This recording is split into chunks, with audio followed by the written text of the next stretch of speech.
दोस्तों नमस्कार। आज एक अलग क्वेश्चन यानी गांधी जी की स्टेटमेंट है।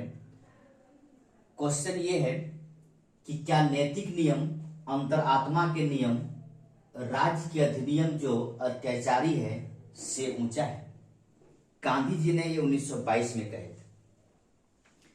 यानी बीपीएससी का मेंस के कुछ क्वेश्चन में एक क्वेश्चन ये भी आपको ध्यान में रखना पड़ेगा। इस तरह स्टेटमेंट गांधी जी के बारे में आ सकता है और इस स्टेटमेंट को आपको सही तरीके से लिखना है।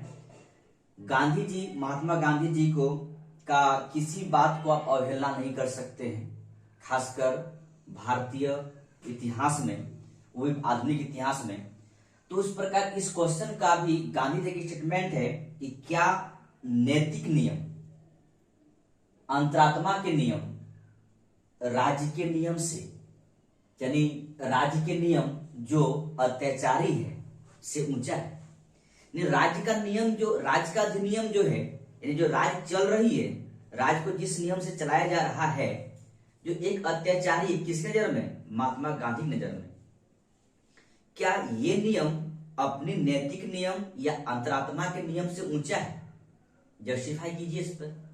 क्या गांधी जी का कहना सही है, गलत है, नहीं है? इस बात को लेकर करना पड़ेगा। ध्यान रहे क्वेश्चन क्या कर रहा है कि राज्य का अधिनियम, जो राज्य चल रही है, देश जिस नियम से चल रही है, जो एक अत्याचारी है, क्या ये नियम नैतिक नियम या अंतरात्मा के नियम से ऊंचा है? अगर नहीं है तो आप लिखिए उसको, नहीं है, और है तो किस प्रकार है। लेकिन ध्यान बात का रखना पड़ेगा आपको कि ये जो बातें हैं गांधी जी ने कहे, तो इसका मतलब गांधी जी की बात को आपको सही ठहराना पड़ेगा, ठीक है? क्योंकि जिस राज्य के अधिनियम की बात किया जा रहा है वो एक विदेशी ताकत का नियम है, ठीक है? वो हमारे लिए कभी अच्छा हो ही नहीं सकता है। ब्रिटिश सत्ता ये चाह रही थी, ब्रिटिश सत्ता का ये अहंकार था, दो बातों पर अहंकार था कि हम कभी हार नहीं सकते, यानी अपराजय है। दूसरा चीज है कि भारतीय जनमानस के दिमाग में ब्रिटिश सत्ता ने इस बात का भर दिया था कि हम ही आपका शुभचिंतक है। तो इन दोनों बातों को लेकर ब्रिटिश तो एक अपराजय है, ब्रिटिश अपने आप को यह मानते थे। ब्रिटिश के मन में यह बात भर दिया गया था कि हम ही आपका, ब्रिटिश ने भारतीय जनमानस के ऊपर यह मस्तिष्क में भर दिया था कि मैं ही आपका या हम ही आपका शुभचिंतक। इन दोनों बात को गांधी जी ने काटने की कोशिश की है। क्या कोशिश की है? पहली बात तो एक बात ध्यान रखेंगे, गांधी जी ने साबित करने की कोशिश की है कि ब्रिटिश अपराजय कभी नहीं है, इसे पराजित किया जा सकता है, ठीक है? गांधी जी ने दोबारा इस बात का भी खंडन किया कि कभी भी ब्रिटिश सत्ता भारतीय जनमानस के शुभचिंतक नहीं हो सकता है। गांधी जी का स्टेटमेंट कब है? 1922 का, ठीक है? इससे पूर्व आपको एक बात ध्यान रखना पड़ेगा, गांधी जी ने एक आंदोलन किए थे जिसका अखिल भारतीय आंदोलन है, जिसका नाम है असहयोग आंदोलन, ठीक है? असहयोग आंदोलन। इस आंदोलन में कोशिश किया गांधी जी ने दिखाने का कि ब्रिटिश सत्ता न अपराजय है, न ही भारतीयों का शुभचिंतक है, ठीक है? दोनों कोशिश किए गांधी जी ने दिखाने के लिए, ठीक है? और गांधी जी ने साबित कर दिया इस बात को लेकर कि ब्रिटिश कभी भारतीय जनता के शुभचिंतक नहीं हो सकते, ठीक है? तो इस प्रकार इस क्वेश्चन को आपको डील करना पड़ेगा, ठीक है? कि गांधी जी ने क्या चाह रहे थे, महात्मा गांधी क्या चाह रहे थे? वो कोशिश चाह रहे थे कि हमारे यहाँ विदेशी ताकत ना रहे और स्वदेशी को अपनाएं, ठीक है? तो आप इस क्वेश्चन को सही तरीके से, ये बहुत बड़ा क्वेश्चन नहीं है, एक शॉर्ट नोट्स की तरह है, ध्यान रखेंगे। शॉर्ट नोट आपको अगर पूछे तो उनके जैसा है, बहुत बड़ा नहीं है। आप लोग कोशिश कीजिए इस क्वेश्चन को लिखने के लिए। मैं इसी वीडियो के तहत में आप तक इस क्वेश्चन का आंसर मैं बता रहा हूं, ठीक है। लेकिन कोशिश कीजिएगा आप लोग कि सही तरीके से पहले आप इसको लिखिए, ठीक है। तो अगर आप लिख लेते हैं सही तरीके से, जो मैंने जिस तरह का मैं बात किया उससे उस आधार पर लिख लेंगे तो सही बातें हैं, नहीं तो मैं तो आंसर दे ही रहा हूं, आप देख लीजिए सही तरीके से, ठीक है। लेकिन दोस्तों एक बात याद रखेंगे,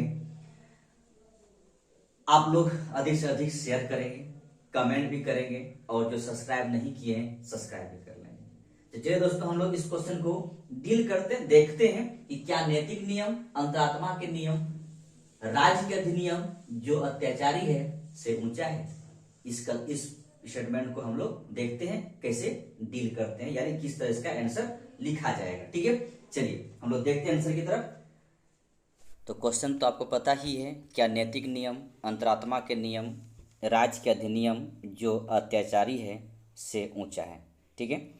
तो इस क्वेश्चन को कैसे लिखा जाए, इस लिखने की तरीका बड़ा ही अच्छा है, आप इसको ध्यान से देखिएगा, पूरा देखिएगा, आपको समझ में आ जाएगा, ठीक है। तो चलिए हम लोग देखते हैं कि गांधी जी का उपर्युक्त कथन भारत में ब्रिटिश शासन की वैधता पर प्रश्न चिन्ह लगा देता है, क्योंकि गांधी जी यह सिद्ध करते हैं कि जिस सरकार का स्वरूप विदेशी है तथा जो भारतीय जनता का हमदर्द नहीं है, वैसी सरकार का विरोध करने के लिए वे विधि द्वारा ना ही सही किंतु अपने अंतरात्मा की आवाज़ एवं नैतिक नियमों से परिचालित है।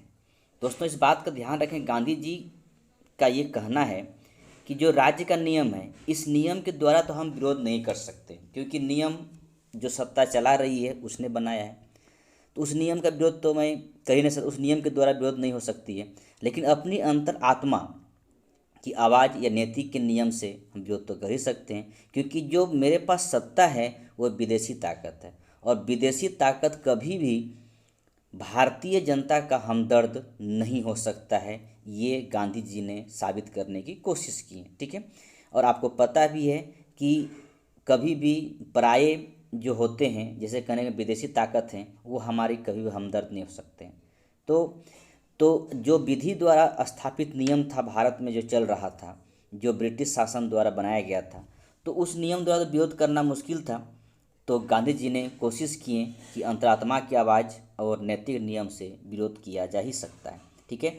अगला पैराग्राफ में देखिए, ब्रिटिश शासन भारत में महज सैनिक शक्ति के बल पर नहीं खड़ा था, वरन उसे जन स्वीकृति भी प्रदान थी। सच तो यही है कि सभी लोग ब्रिटिश का विरोधी नहीं थे, ध्यान रखेंगे।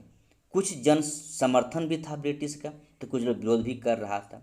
तो इसलिए कहा जा रहा है कि सैनिक बल पर, यानी सैनिक शक्ति के बल पर सिर्फ खड़ा नहीं था, कुछ जन स्वीकृति भी था।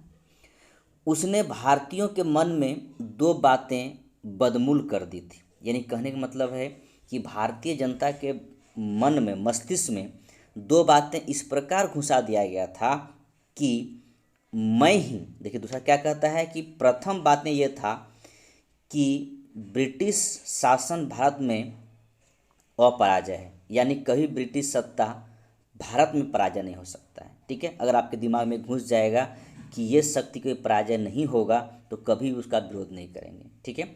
और दूसरा बात ये था कि ब्रिटिश शक्ति भारतीय जनता का शुभ चिंतक है। सेकंड बात ये है कि दूसरी बात ये भी मन में घुसाया गया था कि ब्रिटिश शक्ति जो है तो भारतीयों के लिए, यानी भारतीय जनता के लिए शुभ चिंतक है। दो बातें ध्यान रखेंगे, एक बात ने इस बात का घुसाया गया था दिमाग में, बदमूल किया था कि ब्रिटिश शक्ति अपराजय भारत में।